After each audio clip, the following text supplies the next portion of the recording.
to be said it's been a very trying couple of weeks, no doubt for the former royals known as Harry and Meghan. Seemingly every day there's been brand new revelations, and of course they can look forward to the updated paperback about revenge by the esteemed author Tom Bower. Of course, in a matter of days there's another book being released, Courtiers by Valentine Lowe, and this has really detailed some of the inner workings of what it was like to actually be in the court of Harry and Meghan, albeit for a very short time. But now, should Harry and Meghan be even more worried about what could be coming out in the future? Hi, good morning, Neil Sean here in the very heart of London. Nice to have your company today, and as ever, thank you so much for watching. Also, thank you for your very kind comments about all the videos recently and some of the recent coverage of our sad, of course, time over here. Well, around the world really, isn't it? Losing the Queen has been very difficult for so many people. As I said the other day, it's very strange because you turn around and her image is everywhere. But I guess a lot of people felt like that when Queen Victoria sadly went away, because when you think about it, King Edward was only on the throne a matter of years, but Queen Victoria has lived on, hasn't she? Things named after her, image still on everything. Incredible when you think about it. Now, back as ever to your breaking royal story, because this is a really serious story in many respects, and as ever, let me explain.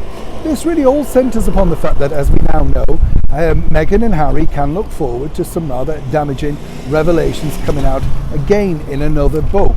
Now, it's not been the best summer, of course, for those two, because Tom Bower has recently revealed many inner secrets which have been very damaging for their brand, their image and their popularity, of course. Not just that.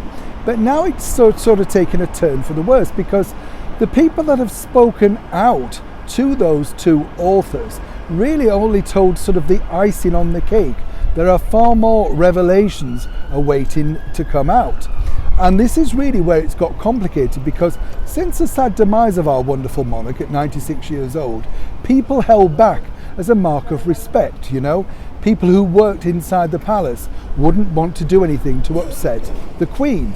We're in a different era now where transparency, revealing all, is the sort of name of the game. It's not something I necessarily agree with. But of course, I think Harry and Meghan have also started off themselves by openly talking about, mental health problems and suicide and things like that. So it's all about caring and sharing.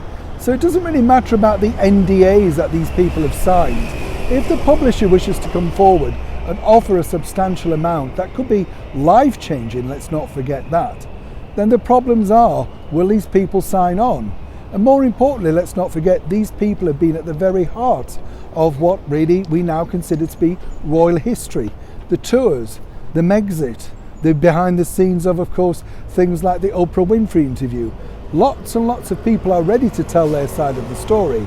The one thing that can only be assured from this is it can only be more brand damaging than ever to the once loved ex-royal couple who've now seemingly seen their popularity plummet to an all-time low. But can they survive this next onslaught of books? And more importantly, will the public wish to pick them up and buy them? Now that is, of course, the bigger question. As ever, when I know more, you'll know more. Neil Sean in the very heart of London.